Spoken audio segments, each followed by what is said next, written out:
À quoi ça ressemble l'envers du décor à la télévision avec Nicolas qui est derrière la caméra? On voulait montrer ça, un décor virtuel, on met un fond virtuel derrière le verre, et puis de l'autre côté, les caméras qui vont filmer les protagonistes. Donc connaissez-vous, cette semaine, on va vous proposer une histoire du droit international. C'est une bande dessinée dont le scénariste est un professeur de droit international, Olivier Courtine, qui sera notre premier invité. On vous parlera de musique et de danse ensuite avec Michel Debrul. Il sort un album avec le trio Grande et il est également à l'affiche d'un spectacle à l'Espace Mag la semaine prochaine. Et puis on terminera avec un roman policier et un auteur qui s'appelle Pierre Host.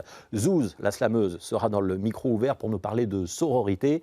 Merci d'être au rendez-vous de Connaissez-vous.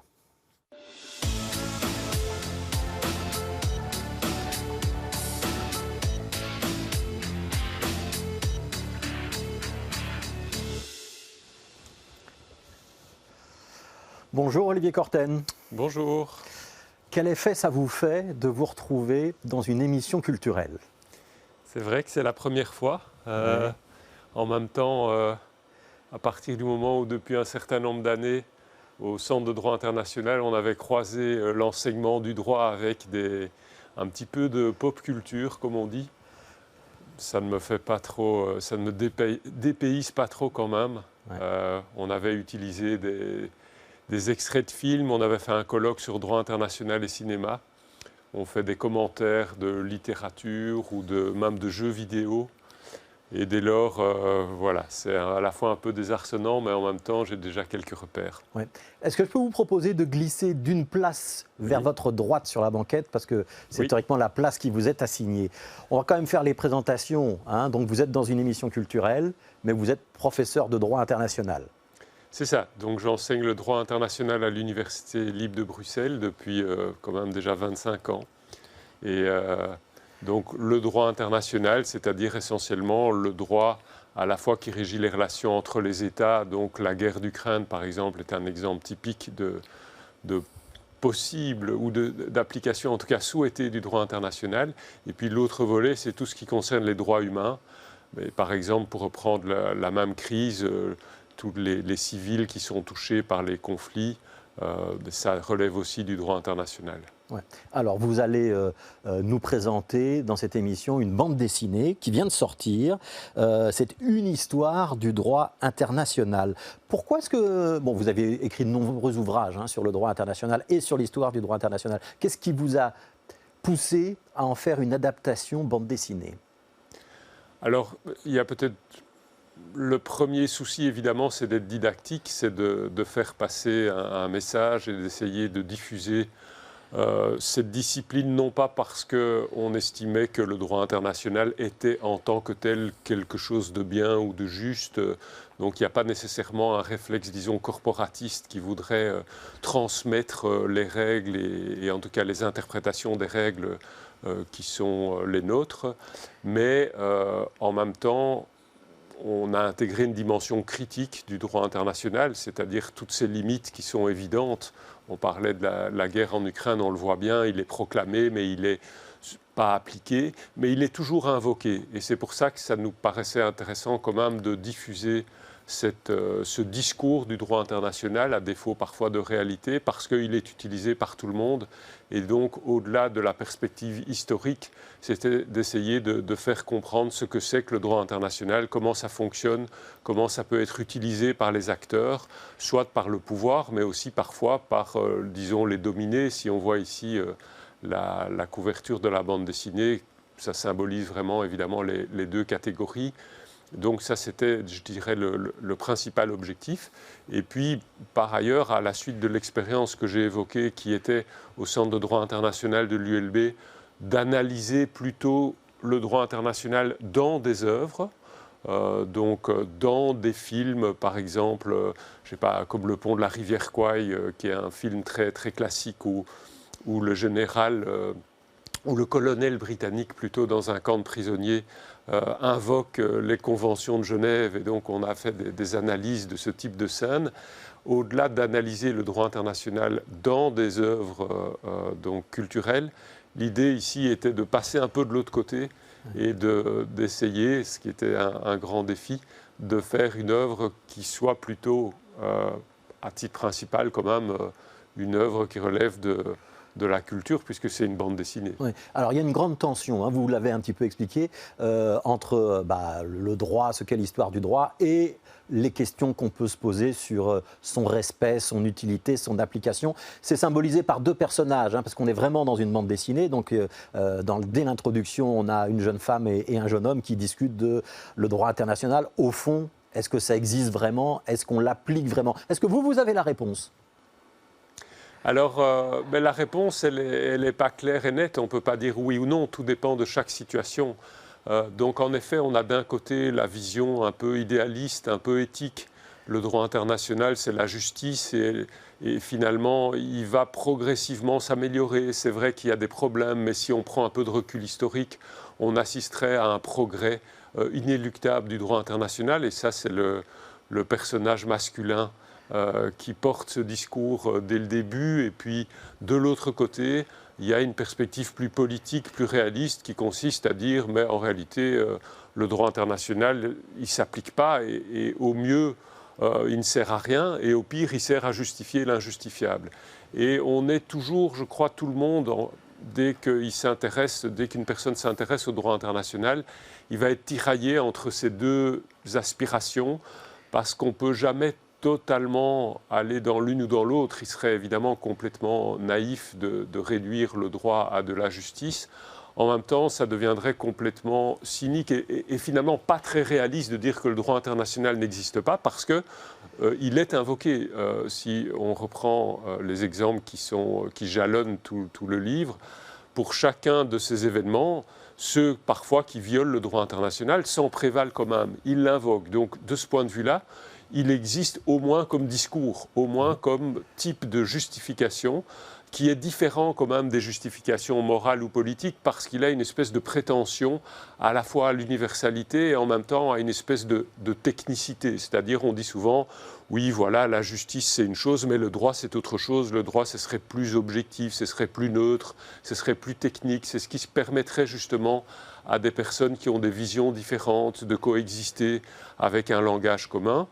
Et il y a une partie de vérité dans le sens, en tout cas, où c'est en effet un discours qui est systématiquement utilisé par les acteurs. Et donc, de ce point de vue-là, oui, ça c'est notre conviction qu'il existe. Ouais. Est-ce qu'il est mis en œuvre? Alors là, c'est du cas par cas. On ne peut jamais répondre de manière générique à cette question. Oui, alors je signale que vous êtes co-auteur du scénariste avec un autre professeur qui s'appelle Pierre Klein et que les dessins sont de Gérard Bédoret. On y reviendra dans un instant. Mais je voudrais rebondir sur l'actualité et sur ce que vous venez de dire. On a chacun notre vision du droit international. Je prends l'exemple de l'Ukraine. Condamnation pour beaucoup d'États, et c'est notre point de vue, nous ici dans les États occidentaux, c'est une agression d'un pays contre un autre. Et puis la Russie organise un référendum d'autodétermination. Elle dit, vous voyez bien, dans ces provinces, les habitants, ils veulent devenir russes. Que nous dit le droit international ? Alors oui, c'est un exemple très intéressant parce que d'abord, on voit bien qu'alors même que les actions de la Russie paraissent comme des exemples presque caricaturaux des violations les plus graves du droit international, avec quand même une annexion en plein XXIe siècle, une occupation. Alors c'est vrai qu'il y a d'autres cas d'occupation. On connaît évidemment le cas de la Palestine, mais aussi en Europe, par exemple, de Chypre Nord ou du Sahara occidental par le Maroc. Donc il y a des occupations, mais quand même ici, une nouvelle annexion en plein XXIe siècle, après la Crimée il y a quelques années, c'est quelque chose qui paraît vraiment complètement caricatural. Mais comme toujours, ceux qui violent le droit international vont l'invoquer ou en tout cas vont l'interpréter parce que justement, contrairement à parfois ce qu'on pourrait penser, et pourquoi? Parce que c'est un peu l'image qui est véhiculée du droit parfois par les juristes et aussi par les politiques, parce que c'est leur intérêt, le droit, il n'est pas univoque. Il est prête toujours à l'interprétation et c'est pourquoi il va pouvoir toujours être utilisé pour essayer de le tirer en quelque sorte dans un sens ou l'autre. Et pour reprendre ici l'argument de l'autodétermination, c'est vrai qu'en droit international, il y a un droit des peuples à disposer d'eux-mêmes, mais il ne s'applique pas aux minorités situées sur le territoire des États parce que, comme souvent en droit international, il y a une espèce de principe qui fait contrepoids à l'autodétermination, c'est l'intégrité territoriale, c'est la stabilité des frontières, et donc il faut toujours les concilier, mais évidemment c'est une question d'interprétation. Alors l'énorme majorité des spécialistes de droit international vont vous dire que dans un cas comme eh bien, effectivement, Donetsk et Louhansk et les deux autres régions de l'est de l'Ukraine ou alors d'ailleurs de la Crimée, il n'y a pas autodétermination parce que ce ne sont pas des territoires séparés d'une métropole. L'autodétermination, ça a été conçu dans le cadre de la décolonisation et que dès lors, il n'y a pas un droit de se séparer, tout comme il n'y avait pas un droit de la Catalogne de se séparer de l'Espagne ou de l'Écosse de se séparer du Royaume-Uni. Par contre, il y avait un droit du Congo de se séparer de la Belgique. Et dès lors, c'est comme ça que, disons, l'interprétation dominante va trancher cette espèce de tension entre autodétermination et intégrité territoriale en disant quand on fait partie du territoire d'un État, à ce moment-là, on ne peut pas s'en séparer par la voie d'un référendum qui, par ailleurs, ici, évidemment, ne remplit aucune des conditions qui sont requises pour qu'un référendum soit valablement reconnu. C'est un référendum quand même sous territoire occupé, en pleine guerre, et évidemment, ça ne remplit pas les conditions. Et c'est pourquoi, ici, la Russie, elle est condamnée par... Alors, il y a plusieurs interprétations, mais il y a souvent, elles sont départagées. Et ici, l'Assemblée générale de l'ONU, en particulier, le 2 mars, donc quelques jours après l'invasion de l'Ukraine, a adopté une résolution à une énorme majorité qui condamne l'agression, ce sont les termes utilisés, de la Russie. Alors, vous avez fait référence à la colonisation. Le sous-titre de l'album, c'est de Salamanque à Guantanamo. Je reviens sur cette idée de colonisation parce que vous expliquez ça très bien d'un point de vue historique. L'émergence du droit international, les premières notions de droit international, c'est une histoire de colonie ou de rapport entre pays colonisateurs qui essayent d'apaiser leurs conflits. On est bien d'accord? C'est comme ça que ça démarre, le droit international? Oui, alors évidemment, c'est une histoire du droit international. Donc ce sont des choix qui sont opérés entre des événements, entre des approches. Vous remontez à la controverse de Valladolid, mais juste avant, il y a entre l'Espagne et le Portugal deux grandes puissances colonisatrices qui sont en train de découvrir de nouvelles contrées. Comment on fait pour arbitrer? Et c'est le pape qui s'en mêle, hein.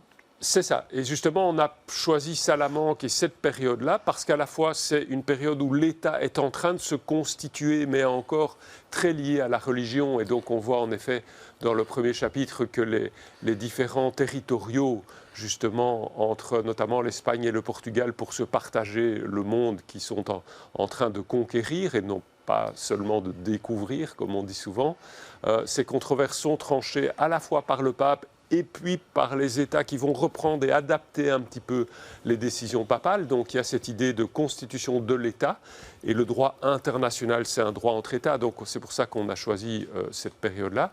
Et en même temps, c'est justement la période où il s'universalise, et on voit bien que c'est une création de l'Occident.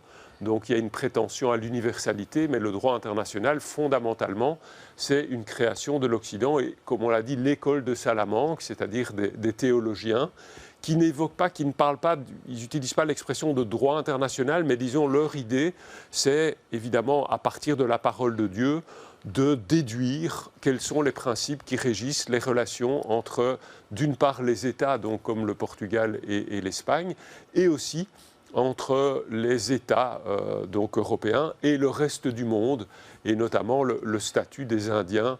Et c'est ça la controverse de Valladolid, comme vous l'évoquiez, c'est-à-dire est-ce que les Indiens ont des droits, tout simplement? Est-ce que ce sont des créatures de Dieu qui auraient les mêmes droits que les autres? Et ça, c'est évidemment un premier débat qui va ensuite se reproduire ultérieurement à propos d'autres individus, d'autres catégories d'humains. Et même aujourd'hui, en réalité, quand on parle des droits des animaux, c'est le même type de débat aussi. Alors, on vient de voir passer quelques planches de Gérard Bedoret, c'est le dessinateur. Petit détail, il n'est pas dessinateur historiquement, c'est un architecte qui vous a rejoint sur ce projet.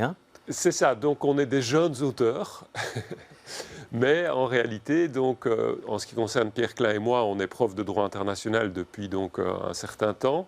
Et Gérard Bedoret, lui, il était architecte, et à un moment donné, il a toujours dessiné, mais il n'a jamais produit de dessin. Alors c'est un dessin qui est très vif, avec des couleurs très vives, et il y a beaucoup d'agressivité. C'est ce qu'il fallait pour illustrer les drames de l'histoire internationale, et notamment des colonies. Alors c'est clair que le droit international, c'est un droit qui va quand même se greffer. On a parlé de l'Ukraine, on parle de la colonisation. Ouais. On va croiser Léopold II, on va croiser évidemment les guerres mondiales, la création de la Société des Nations, la création de l'ONU dans votre ouvrage. Zelensky, Macron, Poutine, ils sont tous là. Hein. Même Greta Thunberg. Il y a pas mal de personnages. On a essayé de concrétiser, de ne pas faire un exposé très général et abstrait avec des textes, évidemment, de traités ou autres, mais de le concrétiser à la fois dans des personnages et des événements marquants. Et effectivement, le dessin va traduire ces contrastes et le contraste même du droit international. La violence sur laquelle il va se greffer et qu'il va essayer de maîtriser, puisque au XIXe siècle en particulier, les premiers internationalistes, ceux qui se proclament des profs de droit international, vont se présenter de manière un petit peu ambitieuse, pour ne pas dire plus, comme les civilisateurs des États. Hein, donc c'est la mission sacrée de civilisation. Et donc on va essayer de maîtriser cette violence. Effectivement, donc il y a ce contraste entre le discours apaisant, on les voit ici d'ailleurs, et la violence sur le terrain. Et puis, comme on l'a vu en commençant, entre une idée de justice et des rapports de force en réalité. Êtes-vous prêt à fermer les Nations Unies? Ça, c'est une phrase dans votre BD que lance Zelensky à l'Assemblée générale des Nations Unies. Il l'a vraiment prononcé, cette phrase, le président ukrainien?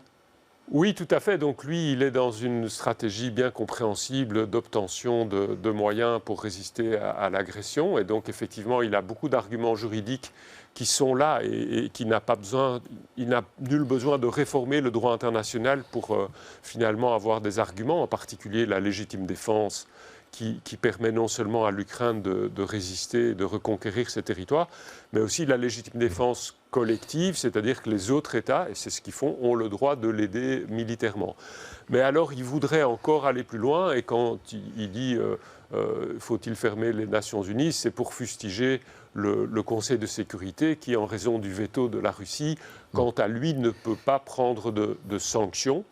Et donc voilà son discours. Il faut peut-être un petit peu le relativiser, c'est-à-dire que de mon point de vue et de notre point de vue, en réalité, il n'est nul besoin de réformer les Nations Unies et de supprimer le droit de veto pour qu'on puisse réagir avec la couverture de la Charte des Nations Unies dans le cas de l'Ukraine. Des sanctions sont prises. Il ne faut pas l'autorisation du Conseil de sécurité nécessairement pour prendre des sanctions économiques. Il n'en faut pas non plus pour prendre des sanctions militaires s'il y a une agression, donc en légitime défense, et c'est le cas. Il en faudrait si on était dans une situation interne, mais ce n'est pas le cas. Et de ce point de vue-là, même avec les outils existants, il y a moyen de faire beaucoup de choses. C'est ce qu'on a remarqué d'ailleurs avec des cas comme Srebrenica en Bosnie en 1995 ou le génocide rwandais un an plus tôt, c'est que souvent on utilise le droit international comme étant un argument ou une justification pour ne pas avoir fait quelque chose, en disant on ne pouvait rien faire parce qu'il y avait le droit, la souveraineté des États. Mais souvent, en réalité, on peut faire des choses avec le droit. Il peut être utilisé. Et dans le cas du Rwanda et de Srebrenica, il y avait des mandats, il y avait des possibilités d'agir, il y avait des possibilités d'empêcher, voire une obligation juridique d'empêcher les génocides. Ça n'a pas été fait, mais il ne faut pas ensuite se retrancher derrière des arguments juridiques pour justifier sa passivité. Donc le droit, il peut aussi parfois être utilisé pour ne rien faire en faisant semblant, en quelque sorte, qu'on ne pouvait rien faire. Mais je ne voudrais pas qu'on finisse sur cette note négative. Donc d'abord, je rappelle que c'est une BD et que dans toute bonne BD, il y a des moments d'humour. Il y en a beaucoup dans le petit scénario qui a été greffé sur cette histoire du droit international.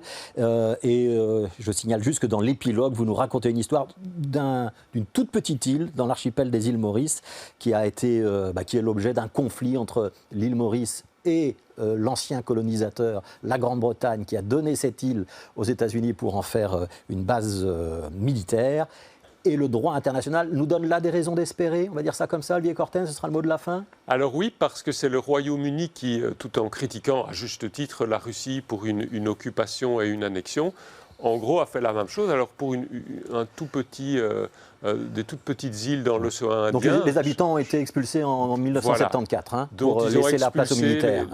Tout à fait. Ils ont expulsé les habitants pour y installer, pour louer une base militaire aux États-Unis. Donc, c'est vraiment de la réelle politique qui justifie une violation du droit international. Mais là où il y a des raisons d'espérer, c'est que c'est condamné, notamment par la Cour internationale de justice, qui est une cour de l'ONU, qui est la cour internationale qui est supposée régler ce type de problème, qui a rendu un avis très dur contre le Royaume-Uni. Et comme dans le passé, cette cour, ces juges, visiblement, ont une certaine indépendance et donc, de ce point de vue-là, ne sont visiblement pas, ont un certain courage, il faut le dire, pour dénoncer des violations du droit international, y compris par les États les plus puissants. Et donc là, la Grande-Bretagne est condamnée. Alors, on pourrait en parler des heures, on va renvoyer vers la BD. Donc, une histoire du droit international, Pierre Klein, Olivier Courtenne, et c'est aux éditions Futuropolis. Vous allez soulever la BD qui est à votre gauche, parce que celle-là, vous la connaissez, et vous allez découvrir 2 CD. Pouvez me dire ce qui est écrit sur le premier CD, Olivier Courtenne? Oui, alors il est écrit Trio Grande et le titre du CD, c'est Impertinence. Est-ce que vous connaissez Michel de Brûle? Alors, je le connais depuis quelques minutes. Oui, vous l'avez croisé dans les coulisses. Alors, vous allez découvrir Michel de Brûle. Bonjour. Rebonjour. Rebonjour.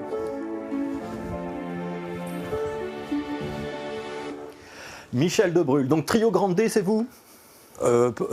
Nous sommes 3, comme le nom l'indique, mais ouais. Je suis un des 3 fondateurs du groupe. Oui. Ouais, un tiers du Trio Grande avec Michel Massot, qui joue du sousaphone, du trombone, de l'euphonium. Sousaphone, expliquez-nous ce que c'est. C'est le gros tuba qu'on voit souvent dans les fanfares, donc qui tourne autour de la personne avec le pavillon par-dessus. Ouais. Et Laurent Dehors, lui, il est dans des instruments en partie plus classiques, saxophone, clarinette, mais il y a quand même de la cornemuse sur cet album. Vous êtes un petit peu amusé? C'est ça le principe du trio, de s'amuser?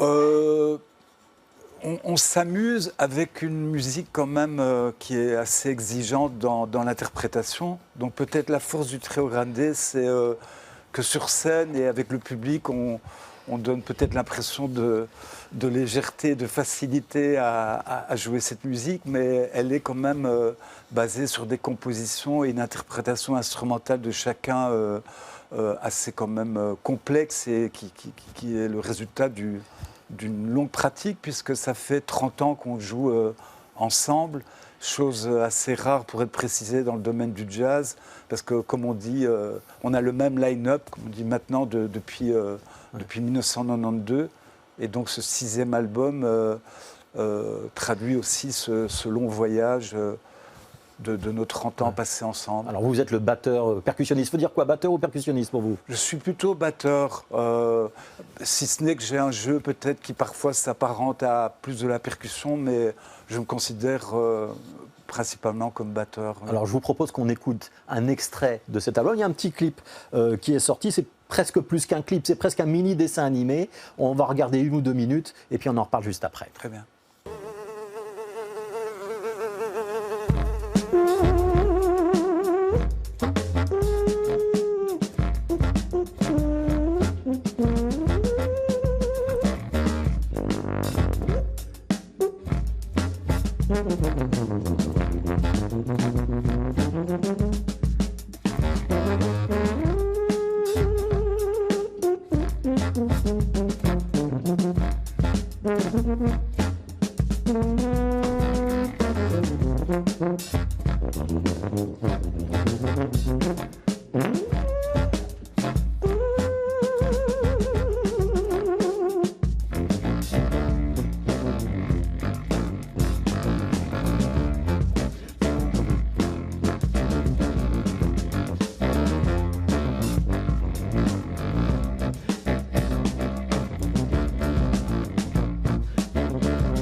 Alors, Michel de Brûle, il faut juste donner le nom du réalisateur de ce clip. C'est Luc Caracas, qui nous accompagne depuis de nombreuses années sur toutes les productions du collectif du Lion, dont Trio Grande fait partie, ainsi que d'autres formations. Et donc, il est aussi l'auteur de la pochette, que je pense que l'on voit aussi. Et donc, il a réalisé c'est plus qu'un clip, comme vous le disiez, c'est un mini-film de 8 à 9 minutes en animation. Donc c'est un boulot quand même assez conséquent. Et ça donne envie de danser comme les animaux qu'on voit. Olivier Corten, je voudrais une première réaction à ce que vous venez de voir et à ce que vous venez d'entendre. Est-ce que vous êtes client de ce genre de musique ? Alors je ne suis pas du tout un spécialiste de jazz, mais je suis très très éclectique et donc j'aime en particulier les styles qui s'enchevêtrent. Et donc là, honnêtement, j'aime beaucoup.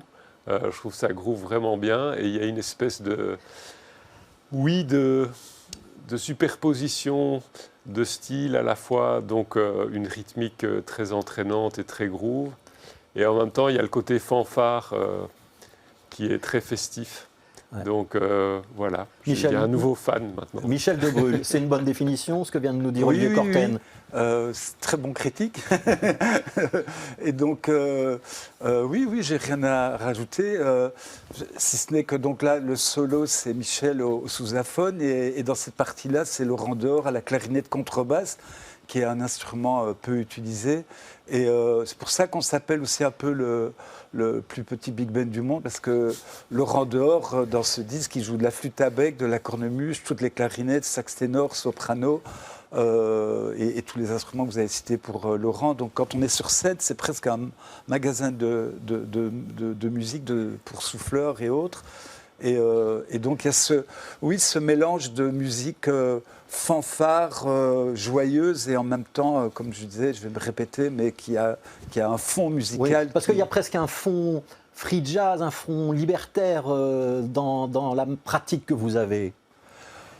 Oui. C'est moins léger que ça n'y paraît à la première écoute, je peux dire ça ? Oui, mais c'est aussi très composé. En fait, quand on improvise, mais c'est très cadré, c'est très organisé. Et bien sûr, il y a de l'improvisation, mais ce n'est pas... quand on joue le répertoire, il y a une thématique, il y a des développements, il y a une organisation qui est quand même assez précise. Ouais. Donc ça fait 30 ans que ce trio Grande existe, et c'est un petit peu l'album anniversaire qui s'appelle Impertinence, qui sort maintenant. Et il faut signaler pour ceux qui veulent vous voir en concert qu'avec le trio Grande, vous serez le 2 décembre au Théâtre Marny à Bruxelles. C'est quoi la différence entre le trio Grande et un autre disque que Olivier Corten prendra tout à l'heure, mais entre les deux, le trio Bravo? Parce qu'il y a une réédition chez Igloo du trio Bravo.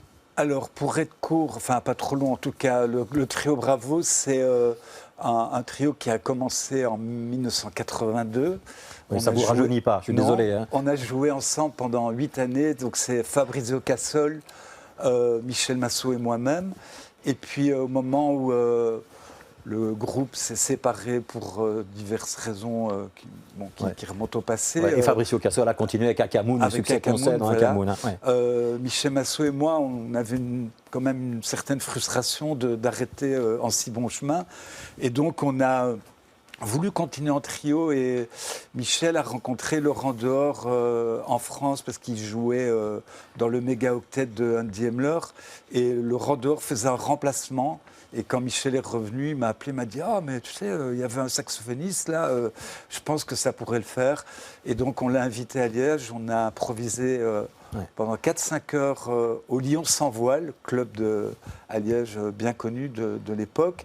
Et puis on s'est rencontrés et l'aventure a continué. Et elle continue toujours. Voilà. Ouais. Donc Trio Bravo, il y a 2 albums qui datent des années 80, qui étaient des vinyles à l'époque, qui sont remasterisés et qui reparaissent maintenant. Et puis donc pour le Trio Grande, ce nouvel album qui s'appelle Impertinence, il est sorti le 7 octobre. Donc on ne peut pas être plus proche de l'actualité que ce qu'on est aujourd'hui.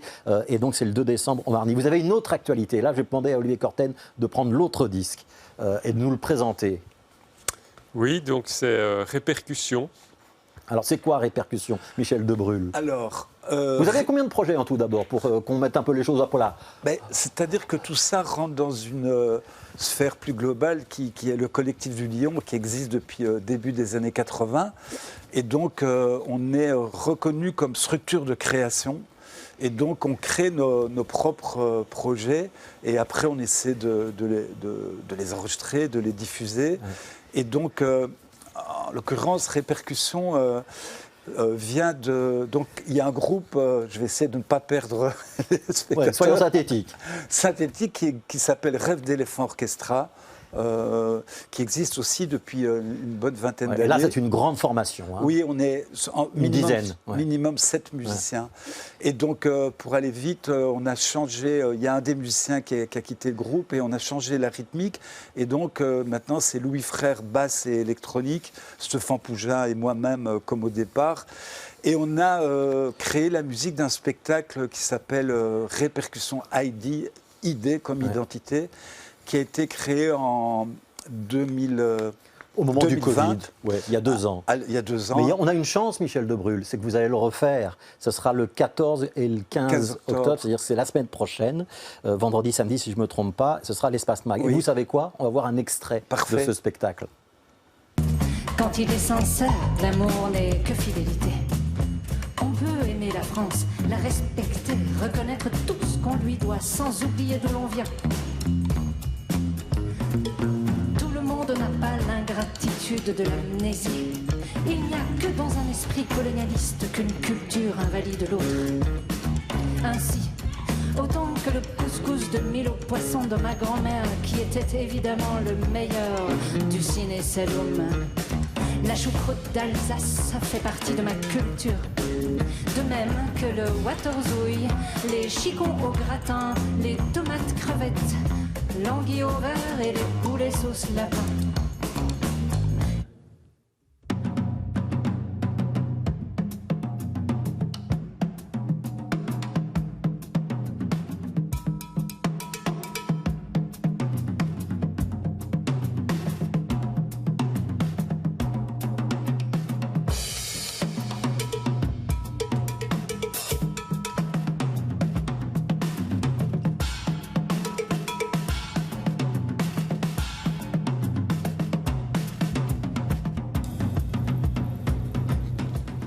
Olivier Courtène, je vous prends à froid, vous découvrez ces images, qu'est-ce que vous en pensez?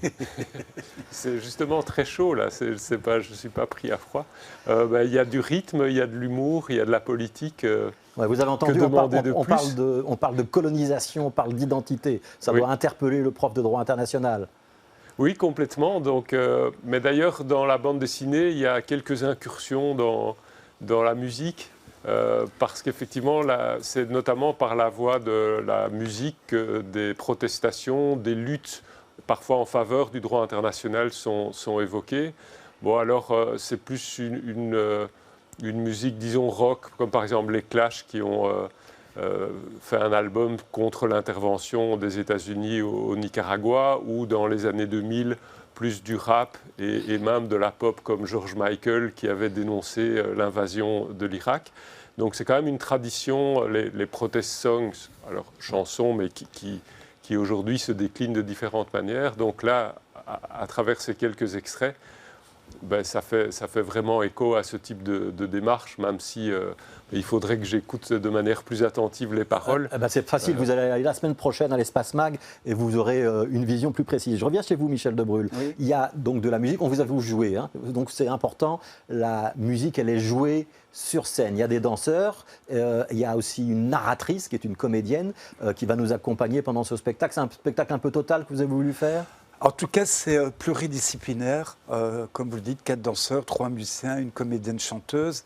Et donc, on a essayé de... Au départ, c'était une commande de l'Espace Mag qui faisait tout un festival. C'était la directrice de l'époque, Caroline Safarian, qui proposait un mois de festival sur la question de l'identité. Et donc, quand on nous a fait cette commande, on était intéressé, mais on a essayé de le traiter de manière pas du tout communautariste, sans vouloir faire... on était en plein Zemmour, etc. Et tout. On voulait vraiment sortir de ça. Et donc, ma collègue Myriam Mollet et moi, on a réfléchi à comment élargir ce propos. Et on s'est concentré sur le vivant, de manière générale, humain, végétal, animal. Et chacun se présente un petit peu dans ce spectacle. Il y a des autobiographies qui sont composées, écrites par les danseurs. Et on a pris aussi des extraits de différentes sources littéraires. Là, on entendait un extrait de Fatou Diom, l'écrivaine franco-sénégalaise. On a des extraits de Vinciane Després pour tout le passage sur les oiseaux. On a Nasser Eddine, philosophe du XVIe siècle, si je me trompe, si j'ai bonne mémoire, etc. Et donc, on a essayé de manière non intellectuel, même s'il y a un fond intellectuel, littéraire, etc., mais par la musique, le mouvement, la danse, la voix, le chant, de permettre aux spectateurs, spectatrices, physiquement d'être dans cette question d'identité et en la laissant ouverte et large. Et donc, pour revenir brièvement sur Répercussions, donc cet album, on sort ce trio que Stéphane, Louis et moi-même. Qu'on voit sur scène. Sur scène. Ouais. Et donc, ce n'est pas la musique du spectacle.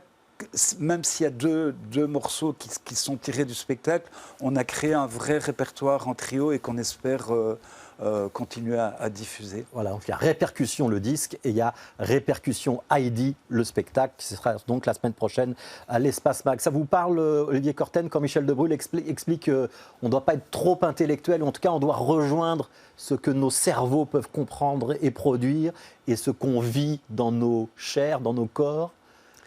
Oui, ça me parle tout à fait. Je crois qu'on peut toujours rationaliser, mais en même temps, à un moment donné, les choix qu'on va faire et en particulier les causes qu'on va épouser et défendre, il y a un côté quand même qui prend dans les tripes, donc il y a un côté plus émotionnel. C'est pour ça que par la musique, par l'art, il y a plus... Bon, alors je ne sais pas si on convainc beaucoup de personnes toujours par ce biais, mais en tout cas, il y a un aspect de communion, c'est-à-dire on retrouve des valeurs, il y a de l'émotion.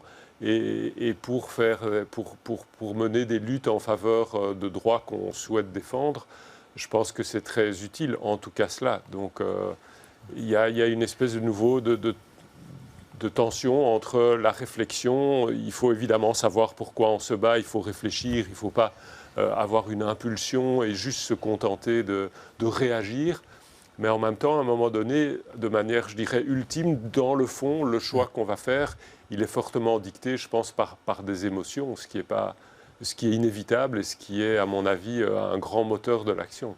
Alors, Michel Debrul n'est donc pas venu pour rien. On rappelle, il y a donc un album, Impertinence, du trio Grande D. Il y a, pour les 30 ans du trio, il y a les albums du trio Bravo, il y a l'album de Répercussions et il y a le spectacle Répercussions Heidi. Olivier Courtine, vous avez encore un livre dans votre pile à votre gauche. Est-ce que vous pouvez me lire la couverture ? Alors oui, la couverture est une photo de la place Flagey en noir et blanc. Et le titre, c'est « Meurtre à la place Flagey » de voilà. Pierre Host. Eh bien, on va découvrir Pierre Host.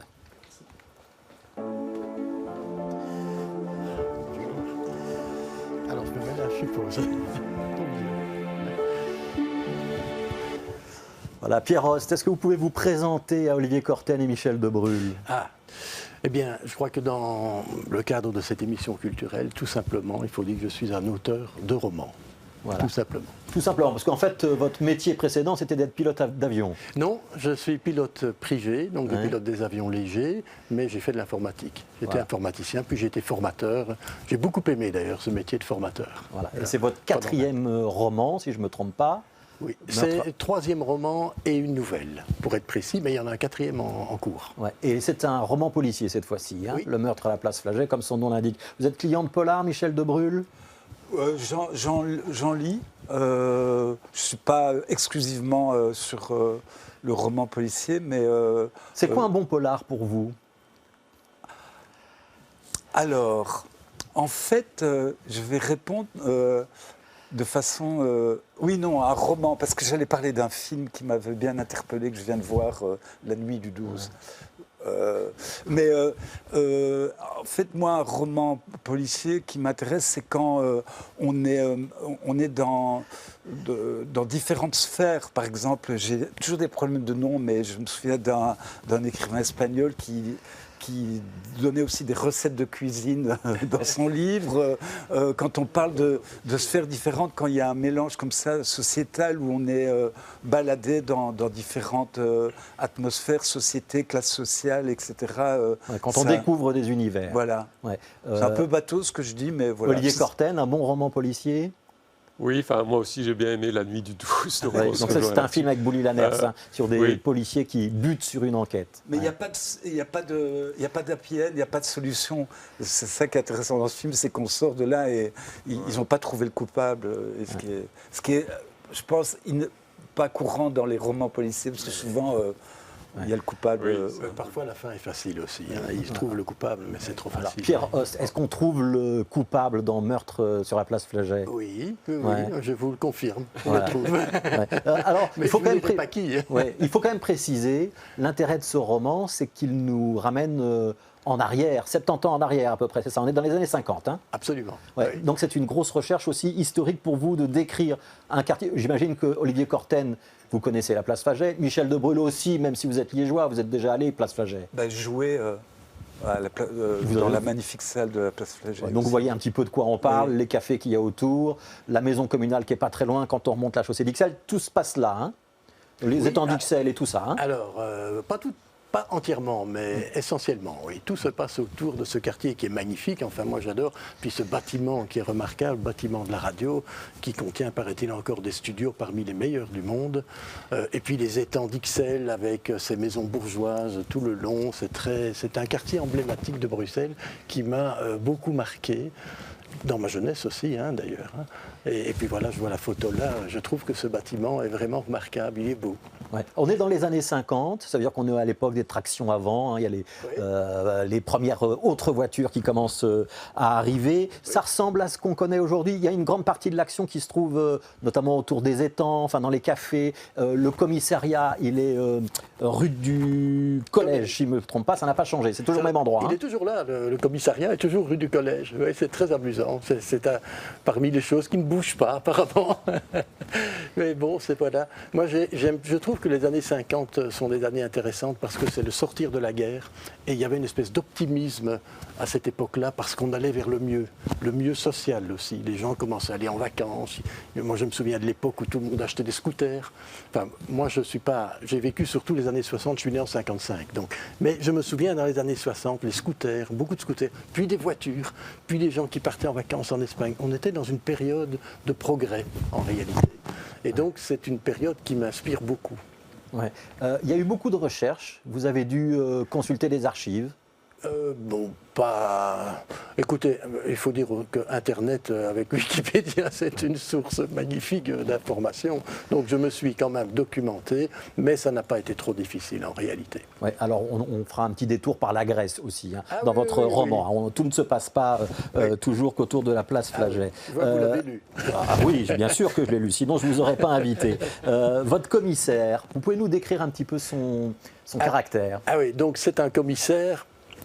Il vient d'être nommé. Il est très content d'être commissaire. Il a acheté son costume de commissaire. Vous savez, le costume marron avec des fils de ligne couleur vanille. Là, vous voyez, il a un beau Stetson, il a un chapeau. Il est très très fier. C'est un homme un peu vaniteux. Il est sympa par ailleurs, un bourgeois, vous voyez, mais ce n'est pas un jugement de valeur. Il est content de lui, il est très satisfait, il s'achète une montre Pontiac or, alors il regarde l'heure en la montrant à tout le monde, vous voyez le genre de personnage. C'est un personnage comme ça et qui travaille beaucoup à l'instinct. Ouais. Et ça compte parce que dans son équipe, il y a donc des inspecteurs de police. Oui. Et sur le meurtre de la place Flagey, tout le monde a son idée. Il y en a un qui pense que c'est un suicide, les autres n'en sont pas convaincus et c'est ça qu'il va falloir résoudre. Hein. Alors oui, moi j'aime beaucoup dans tous mes romans les relations entre les personnages. C'est très important pour moi, les relations entre les personnages. J'aime bien un peu philosopher, un peu faire de psychologie, mais je ne suis pas philosophe, ni psychologue. Et donc, il y a 3 personnages qui sont très différents. Vous avez le commissaire, comme je viens de le décrire, un peu bourgeois, vaniteux. Son premier adjoint, lui, c'est un homme intellectuel pour lequel les preuves scientifiques sont essentielles, alors que l'autre est plutôt à l'instinct. Et le troisième personnage, c'est un inspecteur également, qui lui, c'est le bon bruxellois. Vous voyez, un peu bedonnant, qui aime bien la potée aux carottes, un bon verre de bière, et lui, c'est le bon sens même, quoi. Alors, ces trois personnages-là ont une épouse. Et c'est très important, parce que moi, je prétends qu'à l'intérieur d'un couple, il y a des influences croisées. C'est-à-dire que l'homme va influencer la femme et la femme va influencer l'homme. Et ça va se voir particulièrement à travers le couple de l'intellectuel et de son épouse, qui est avocate, ce qui dans les années 50 est rarissime. C'est une femme extrêmement moderne, intérieur moderne, une coupe de cheveux moderne, une tenue tout à fait moderne. Elle est avocate. Alors, quand il revient de son boulot, elle va s'intéresser à ce qui s'est passé dans sa journée. Et d'ailleurs, à un moment donné, elle va lui dire « Toi, tu les arrêtes ». Et moi, je les défends. Donc, ils vont discuter et elle va l'influencer, évidemment. Dans un bon sens ou un mauvais sens, ça, l'histoire le dira. Mais il y a toujours des influences croisées. Et c'est quelque chose que j'ai voulu démontrer dans ce livre. Donc, en fait, il y a les trois policiers et leurs épouses qui interviennent dans l'histoire. C'est 6 personnages principaux, plus les suspects, évidemment. Voilà, donc ça s'appelle Meurtre à la place Flaget, pardon, de Pierre Host. Juste, je voudrais qu'on dise un tout petit mot d'un autre roman que vous aviez écrit et qui fait l'objet d'une reparution. Ah oui. Je pense que vous l'avez sous la main. Oui, je peux vous le montrer. Allez, montrez-le à la caméra et dites-nous de quoi il retourne. Alors, ça c'est une histoire d'amour en fait. Ça s'appelle Le Cargo, mais en sous-titre Dans les yeux d'Hélène. Vous voyez, c'est un roman qui a été primé au Salon de Buzet-sur-Baïse en France. Ça me fait tellement plaisir, je ne peux pas m'empêcher de vous le dire. Alors, en fait, mon personnage principal est un commandant de cargo. Il est belge, mais il fait la liaison entre Le Havre et Abidjan. C'est un très mauvais commandant de cargo parce qu'il est alcoolique au plus haut point. Il est dépressif, presque suicidaire. Il n'est pas très propre, vous voyez le personnage. Pourquoi est-il dans cet état-là? Eh bien, c'est un homme qui a fait la guerre, qui a vu des horreurs pendant la guerre. Et là, je fais un retour sur la guerre dans un plan historique qui est vérifié. Ça par contre, ça m'a demandé des recherches.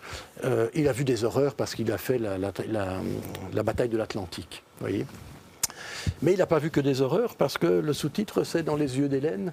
Il a rencontré une femme dont il est tombé amoureux, mais à la seconde où il l'a vue. Le coup de foudre absolu. Il la renverse et il tombe amoureux. Voilà. Il va chercher à la séduire, il la séduit et ils vont vivre des moments d'amour extraordinaires pendant ses permissions. Voilà, et on ne va pas dire la suite. On va s'arrêter là, dommage, Pierre Host. J'étais parti là. Oui, mais justement, il faut en garder un petit peu. Olivier Courtenne, est-ce qu'il vous a donné envie de le lire, Pierre Host? Oui, bon, alors moi j'habite pas loin de la place Flaget. Je constate sur la couverture qu'il y avait des arbres, ce qui malheureusement n'est plus le cas.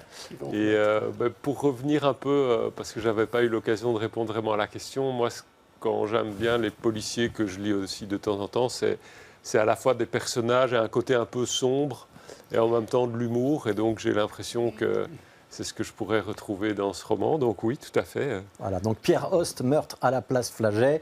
On a une histoire du droit international d'Olivier Courtenne et on a avec Michel Debrul toute une série de CD, Trio Bravo, Trio Grande D, Répercussions et un spectacle Répercussions Heidi à voir la semaine prochaine à l'Espace Mag. On espère qu'on vous donne l'envie de lire, de sortir, d'écouter de la musique. Et on va se quitter comme chaque semaine avec un micro ouvert. Artiste émergente cette semaine, Zouz, qu'on a déjà reçue, une slameuse. Elle va nous parler de sororité.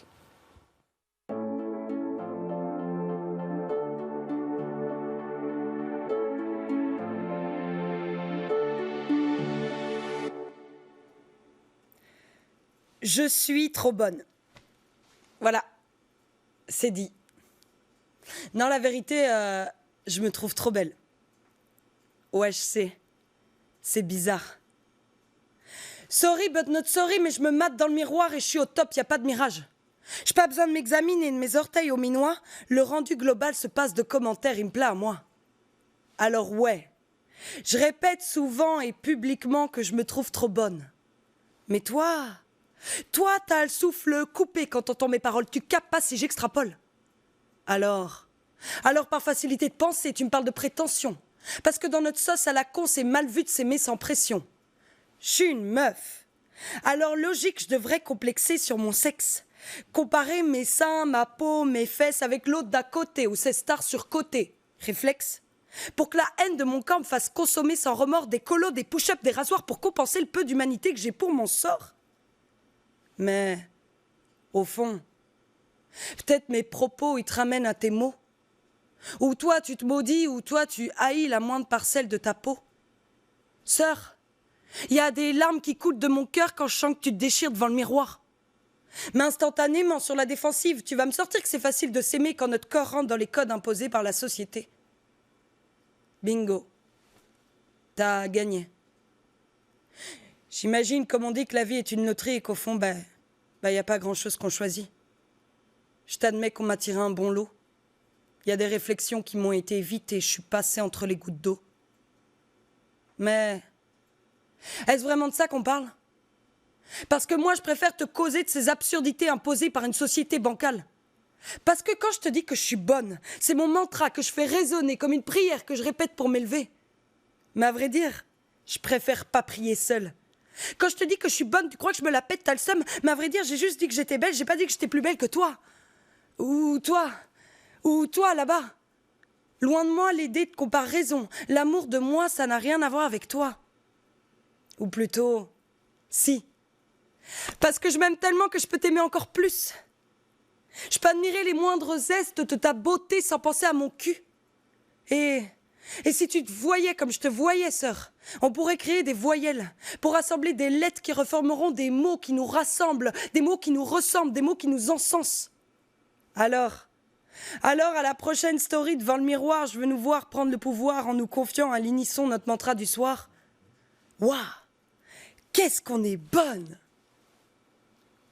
Sororité, un texte de Zouz qui vous donne rendez-vous à l'Espace Mag le 3 novembre pour une soirée carte blanche qu'elle va partager avec Théa, Zouz et Théa, donc ZNT, le duo, à l'Espace Mag le 3 novembre. Merci d'avoir suivi Connaissez-vous, votre rendez-vous culturel le dimanche soir, et à la semaine prochaine.